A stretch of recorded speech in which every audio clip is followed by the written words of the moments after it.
하이 여러분 안녕하세요. 저는 일본을 소개하는 도시가이드입니다. 이 영상에서는 외국인이 실제로 일본에서 겪은 추억의 후회 10가지를 알려드리겠습니다. 여러분도 일본 여행을 기대하고 계실 텐데요. 일본에는 다른 나라와는 조금 다른 문화와 암묵적인 규칙이 많아서 당황하시는 분들이 많습니다. 저는 지금까지 200명 이상의 외국인을 가이드하면서 수많은 후회와 실수담을 직접 들어왔습니다.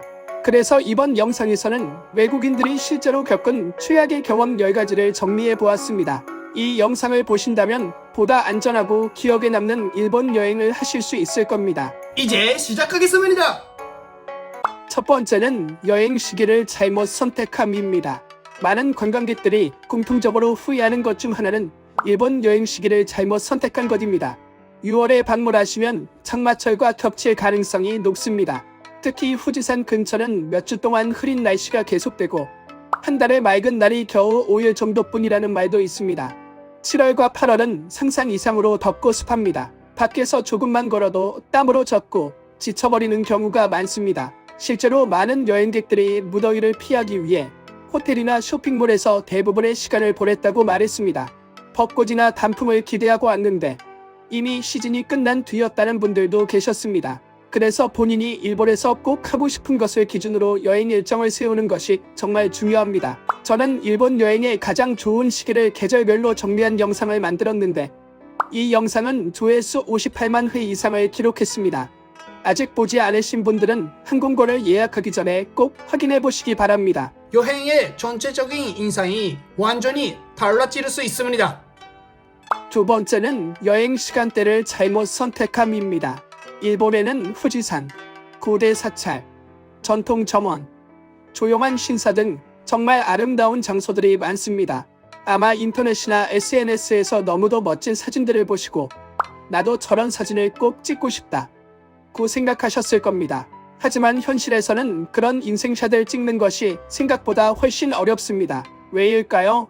대부분의 인기 관광지는 낮 시간대에 매우 혼잡하기 때문입니다. 사람 하나 없이 고요한 절이나 맑고 선명한 후지산 사진은 관광객이 몰리는 시간대에는 거의 불가능합니다. 그래서 저는 오전 8시 이전이나 해질 무렵에 방문하실 것을 추천드립니다. 이 시간대는 자연광도 사진 촬영에 적합하고 사람도 훨씬 적기 때문에 훨씬 좋은 결과를 얻을 수 있습니다. 그리고 인터넷에서 펑크 견지를 체험해보세요. 세 번째는 관광지 규칙을 확인하지 않음입니다. 일본 여행을 계획하고 계신다면 꼭 알고 계셔야 할 중요한 정보가 있습니다. 일본의 많은 관광지에서는 반입금지 물품에 대한 규정이 자주 업데이트되고 있으며 이를 모르고 방문하시면 여행의 즐거움을 망칠 수 있습니다. 이러한 규정은 주로 안전, 쾌적한 이용 환경, 그리고 환경 보호를 위한 것이지만 본국에서는 흔한 물건이라도 일본에서는 입구에서 압수당할 수 있습니다. 저 역시 도쿄 디즈니 리조트 입구에서 과자와 음료를 압수당한 경험이 있습니다. 그래서 오늘은 많은 분들이 찾는 인기 관광지 3곳의 주요 반입 금지 물품을 소개해드리겠습니다. 첫 번째는 유니버설 스튜디오 재팬입니다. 삼각대, 대형 카메라 렌즈, 외부 음식물, 접이식 의자, 대형 캐리어, 그리고 사람들에게 불안감을 줄 수 있는 모조 무기 등이 반입 금지되어 있습니다. 두 번째는 도쿄 디즈니 리조트입니다. 알코올, 칼 종류, 가스킹과 같은 위험 물질, 애완동물, 셀카봉 등은 반입이 금지되어 있으며 디즈니 캐릭터로 분장하는 전신 코스튬 역시 할로윈 기간이 아닌 경우에는 착용이 허용되지 않습니다. 세 번째는 교토의 기요미즈데라, 후시미이나리 신사, 도쿄의 센소지 등입니다. 이러한 사찰과 신사에서는 음식물, 드론, 식물 반입이 금지되어 있고 노출이 심한 복장이나 과도한 코스프레도 삼가야 합니다. 또한 일부 장소에서는 과일이나 향을 사전 허가 없이 반입하는 것도 문제로 간주될 수 있습니다. 따라서 관광지 방문 전에는 반드시 규정을 확인하는 것이 좋습니다. 네 번째는 불편한 위치의 숙소를 잡음입니다. 일본을 여행하시는 많은 분들이 저지르는 큰 실수 중 하나는 숙박비를 아끼기 위해 호텔 위치를 잘못 선택하는 것입니다. 예를 들어 제 미국인 친구는 도쿄 시내가 아닌 치바에 있는 저렴한 호텔을 예약했는데요. 매일 주요 관광지에 가는 데만 1시간 이상 걸렸고 교통비로 절약한 돈이 모두 사라졌습니다.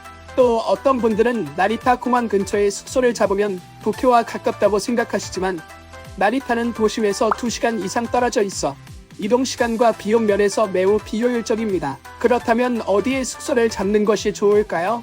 여행 일정에 따라 다르지만 일반적으로 주요 지하철이나 JR 노선과의 접근성이 좋은 곳을 추천드립니다. 저는 도쿄와 오사카에서 추천하는 숙소와 지역을 정리한 영상을 따로 만들었습니다. 더 아르찬 여행을 위해 꼭 한번 확인해 보시기 바랍니다.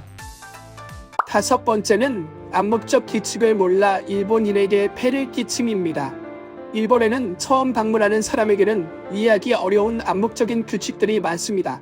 하지만 이런 규칙을 모른 채 무시하게 되면 현지인들에게 큰 불쾌감을 줄 수 있고 심한 경우에는 경찰이나 벌금 문제로 이어질 수도 있습니다. 예를 들어 전철 안에서는 조용히 해야 하며 큰 소리로 대화하거나 전화를 받는 것은 매우 무례한 행동으로 여겨집니다. 에스컬레이터에서는 한쪽에 서고 반대쪽은 걷는 사람을 위해 비워두는 것이 일반적입니다. 또한 집이나 사원, 일부 레스토랑 등 실내에서는 신발을 벗는 것이 필수입니다. 이것은 단순한 문화 차이가 아니라 지켜야 할 사회적 예의입니다. 그래서 저는 일본의 대표적인 암묵적 규칙들을 자세히 설명한 영상을 따로 제작했습니다. 아직 보지 않으신 분들은 일본 여행 전에 꼭 시청하시기를 권해드립니다. 불편한 상황을 피하고 더욱 즐거운 여행이 될 것입니다. 6번째는 편한 신발 없이 발이 아픔입니다. 일본 여행에서 편안한 신발은 절대 빼놓을 수 없는 필수 아이템입니다.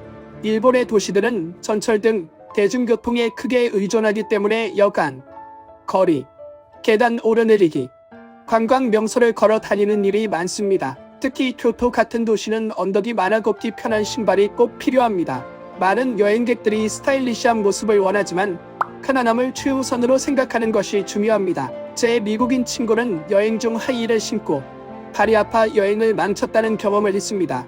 참고로 저는 미국에서 차로 이동하며 하루 약 3,000보를 걸었지만 일본에서는 관광 시 하루에 2만에서 3만 보 이상 걷는 경우가 많습니다. 그리고 편안하고 걷기 좋은 신발을 가지고 오는 것을 추천합니다.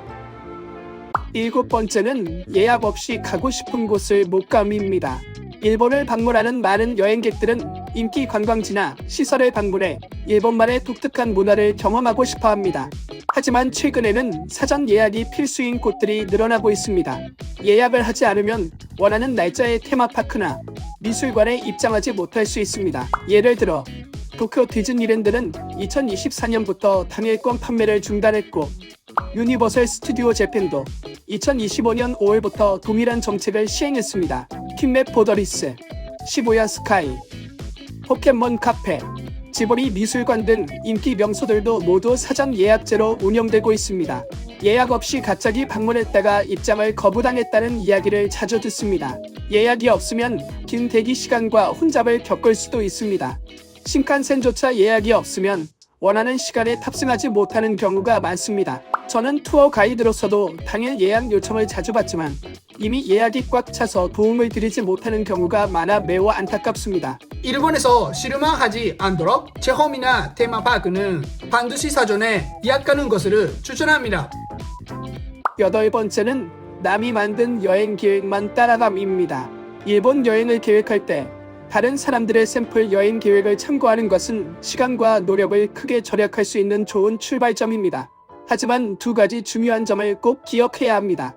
첫째, 그 계획이 정말로 내가 경험하고 싶은 것과 맞지 않을 수 있습니다. 예를 들어 메이드 카페에는 관심이 없었고 가부키는 너무 길고 지루했다고 느낀 분들도 있었습니다. 둘째, 많은 샘플 여행 계획들이 내가 보고 싶거나 하고 싶은 모든 것을 포함하지는 않습니다. 그래서 저는 지역별, 체류 기간별로 상세하고 포괄적인 여행 계획을 만들었습니다. 많은 시청자분들이 매우 유용하다고 말씀해 주셨습니다. 이 여행 계획 링크는 영상 설명란에 있습니다. 관심이 있는 분은 꼭 확인하시고 멋진 일본 여행 계획을 만들어주세요. 9번째는 관광지와 관광객용 가게만 방문함입니다. 일본 여행의 진정한 매력 중 하나는 현지인과의 교류입니다. 이런 교류를 통해 일본 문화를 더 깊이 이해하고 있지 못할 추억을 만들 수 있습니다. 하지만 많은 관광객들이 호텔이나 식당 직원 외에는 일본인과 거의 대화하지 못했다고 말합니다. 이는 일본인이 수줍음이 많거나 영어를 못해서가 아니라 관광객들이 주로 현지인이 잘 가지 않는 관광지 위주로만 다니기 때문입니다. 일본을 진짜로 경험하고 싶다면 현지인에게 인기 있지만 관광객에게는 잘 알려지지 않은 장소를 안내해주는 현지 가이드를 고용하는 것을 추천합니다. 예를 들어 저는 외국인들이 잘 찾지 않는 현지의 분위기가 살아있는 동네나 인기 있는 이자카야를 직접 안내해드립니다. 관심이 있으신 분들은 아래 설명란을 확인하시고 연락해 주시기 바랍니다. 10번째는 길거리 음식 먹으며 쓰레기통 못 찾음입니다. 외국인 관광객들이 일본 여행 중 자주 겪는 어려움 중 하나는 길거리 음식 가게에서 산 간식을 먹을 때 쓰레기통을 찾기 힘들다는 점입니다. 제가 가이드했던 친구들과 손님들도 일본 거리가 매우 깨끗하다고 말하지만 쓰레기통 찾기는 의외로 쉽지 않다고 합니다. 예를 들어 관광객들이 당고나 딸기 사탕 같은 간식을 사서 걸으며 먹다가 나중에 쓰레기를 버릴 곳을 찾느라 고생하는 경우가 많습니다. 손이 끈적거리거나 쓰레기 때문에 불편함을 느끼는 경우도 많아 이 문제는 단순히 불쾌할 뿐 아니라 위험할 수도 있습니다. 그 이유는 일본에서는 쓰레기를 밖에 버리지 않고 집으로 가져가는 문화가 자리 잡았기 때문입니다. 또한 길거리에 쓰레기를 버리는 것은 법적으로 금지되어 있으며 벌금이나 징역형까지 받을 수 있지만 실제 단속은 드뭅니다. 이 문제를 피하기 위해 3가지 간단한 팁을 추천합니다. 첫째, 길거리 음식은 가게 앞이나 근처 식사 공간에서 먹고 쓰레기는 가게 직원에게 되돌려주세요. 둘째, 작은 쓰레기 봉투를 항상 휴대하세요. 편의점에서 쉽게 구할 수 있습니다.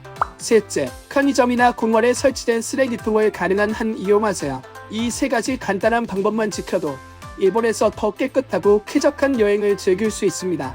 이번 영상 어땠나요? 댓글로 여러분의 생각으로 공유해주세요. 저의 채널을 구독하고 좋아요 버튼을 눌러주세요. 다음 영상에서 또 만나요. 안녕.